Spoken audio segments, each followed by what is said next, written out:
बिस्मिल्लाहिर्रहमानिर्रहीम। तमाम दोस्तों भाइयों अस्सलाम वालेकुम। उम्मीद करता हूँ सब लोग ठीक होंगे, खैरियत से होंगे। आज अपने व्लॉग के अनदर एपिसोड के साथ हाज़िर हैं। तो आज के एपिसोड में हम डिस्कस करेंगे, जैसा कि हमने लास्ट व्लॉग में बताया था कि हम इसको अपने नेक्स्ट एपिसोड में डिस्कस करेंगे कि प्राइवेट हाउसिंग सोसाइटी कैसे रजिस्टर होती है और कोऑपरेटिव हाउसिंग सोसाइटी रजिस्टर करवाने का क्या तरीकाकार है। तो सबसे पहले हम डिस्कस करते हैं कोऑपरेटिव सोसाइटी पंजाब में उसको रजिस्टर करवाने का क्या तरीकाकार है। जैसा कि मैंने अपने लास्ट व्लॉग में बताया था कि कोऑपरेटिव हाउसिंग सोसाइटी की बुनियाद रखने के लिए कम से कम 30 और 50 लोगों का होना ज़रूरी है। जो ये 30 और 50 लोग मिलकर एक इजलास की सूरत में, मीटिंग की सूरत में अपना एक मेमोरेंडम तैयार करते हैं और उसके ऊपर फिर उसकी एप्लीकेशन बनती है। तो आज हम सबसे पहले कोऑपरेटिव सोसाइटी को रजिस्टर कराने का तरीकाकार डिस्कस करते हैं।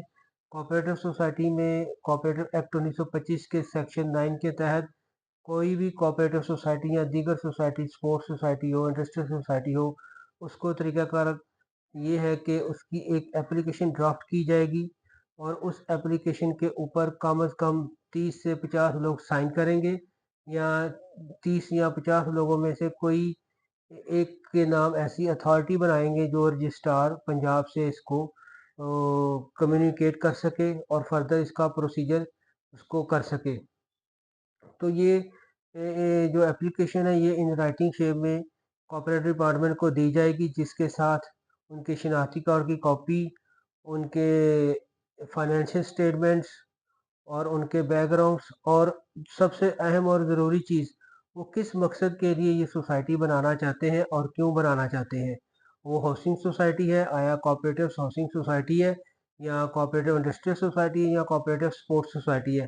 तो उसके मुताबिक ये जो 30 और या 50 ये लोग मिलके एक एप्लीकेशन साइन करते हैं, तो इन लोगों को मिलके एक मेमोरेंडम की सूरत में अपने एक प्रपोज बायलाज तैयार करने पड़ते हैं।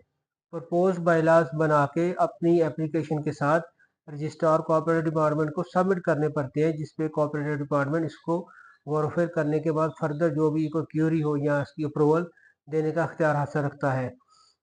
इसमें यह है कि एक आप एप्लीकेशन ड्राफ्ट करते हैं, उसके साथ आईडी कार्ड की कॉपीज अटेंड करते हैं और उन 40 से 50 लोगों की फाइनेंशियल स्टेटमेंट साथ इसकी अटैच करते हैं, और उसका जो ऑब्जेक्टिव है उस हाउसिंग सोसाइटी को या स्पोर्ट्स सोसाइटी को या इंडस्ट्रियल सोसाइटी को बनाने का जो ऑब्जेक्टिव है वो बयान करते हैं। वो आप किस तरह इसको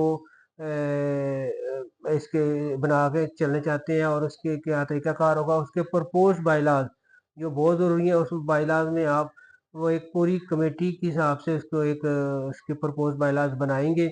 उसके ऑब्जेक्टिव होंगे, उसका बिजनेस होगा, उसके रूल्स होंगे जो रजिस्ट्रार को जमा करवाने पड़ेगा। उसके बाद वो फर्दर वो देखेगा, और उसमें सेकंड ये है कि जो रजिस्ट्रार कोऑपरेटिव पंजाब है वो साथ ये भी देखेगा जो पाकिस्तान इन्वायरमेंट एक्ट है, पाकिस्तान इन्वायरमेंट प्रोटेक्शन एक्ट 1912, उसके तहत भी ये देखेगा क्या आप उसकी रिक्वायरमेंट पे पूरे उतरते हैं कि नहीं। तो उसके हिसाब से ये फिर वहाँ पे आपको ये सोसाइटी की रजिस्ट्रेशन का प्रोसेस वहाँ पे शुरू हो जाएगा। और उसके साथ एक प्राइवेट हाउसिंग सोसाइटी है, उसको हम जो रजिस्टर करवाने के लिए जाते हैं वहाँ पे हमारे जो रूल्स और कवानीन अप्लाई करते हैं वो है private housing act, sub division land act 2010।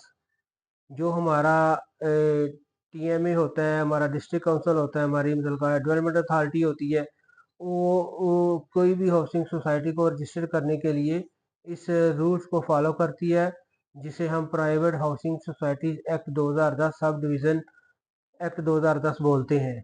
और इसमें एप्लीकेशन देने का तरीकाकार ये है कि कोई भी इंडिविजुअल पर्सन या एक पार्टनरशिप की सूरत में एक एप्लीकेशन ड्राफ्ट करते हैं, उसके साथ अपने आईडी कार्ड की कॉपी अटैच करते हैं, अपना मेलिंग एड्रेस लिखते हैं, अपना यूटिलिटी बिल अटैच करते हैं, और उस प्रॉपर्टी की डिटेल, ओनरशिप डिटेल और या कोई एग्रीमेंट हो उसकी डिटेल अटैच करते हैं कि वो किस जगह पे कौन सी ज़मीन पे क्या हाउसिंग सोसाइटी डेवलप करना चाहते हैं।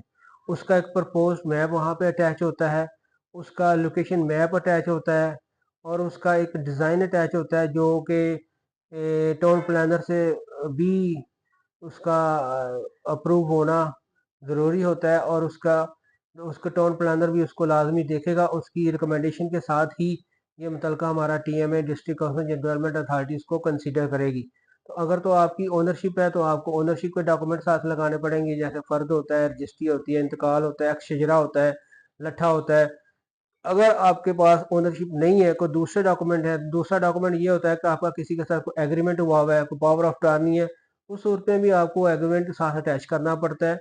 अपनी फाइनेंशियल स्टेटमेंट अटैच करनी पड़ती है, फाइनेंशियल पोजीशन आपको वहाँ पे एक्सप्लेन करनी पड़ती है, और उसके साथ वही फ़र्द, अक्षजरा, लट्ठा और इम्पोज़्ड मैप और लोकेशन मैप और साइट मैप वो वहाँ पे अटैच होके साथ उसको जमा होता है।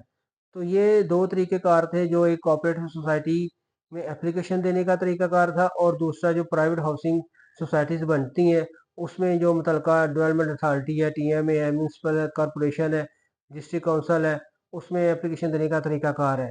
तो ये दोनों तरीक़ाकार मैंने यहाँ पे एक्सप्लेन कर दिए। तो अगर किसी को इसमें मज़ीद किसी चीज़ की वज़ाहत की ज़रूरत हो, तो बायो में मेरे लिंक पे मुझसे रब्ता कर सकता है, मेरे फ़ोन पे कॉल कर सकता है, मैं इंशाल्लाह उसके लिए हर वक़्त हाज़िर हूँ। और इसी के साथ हम अब इजाज़त दें, अब इंशाल्लाह नेक्स्ट अपने एपिसोड में इसको मज़ीद डिस्कस करेंगे कि वो एप्लीकेशन का ड्राफ्ट कैसा होता है, कोऑपरेटिव सोसाइटी में एप्लीकेशन का ड्राफ्ट कैसा है, प्रपोज्ड बायलॉज़ क्या होते हैं, और पाकिस्तान एनवायरनमेंट प्रोटेक्शन एक्ट क्या है, या जो हमारा है टाउन प्लानर क्या है, पाकिस्तान काउंसिल आर्किटेक्ट क्या है, उसकी रिकमेंडेशन ज़रूरी क्यों है। तो उसके बाद फिर हम इसको मज़ीद अपने नेक्स्ट एपिसोड में डिस्कस करेंगे। तब तक आप मुझे इजाज़त दें, और जाते-जाते आप तमाम भाइयों से फिर गुज़ारिश है कि जिन्होंने मेरा चैनल अभी तक सब्सक्राइब नहीं किया, वो मेरे चैनल को सब्सक्राइब करें, लाइक करें, शेयर करें, और बेल आइकन को ज़रूर प्रेस करें, ताकि हर आने वाली नई इन्फॉर्मेटिव वीडियो आप तक बर वक्त पहुँच सके। अल्लाह हाफ़िज़।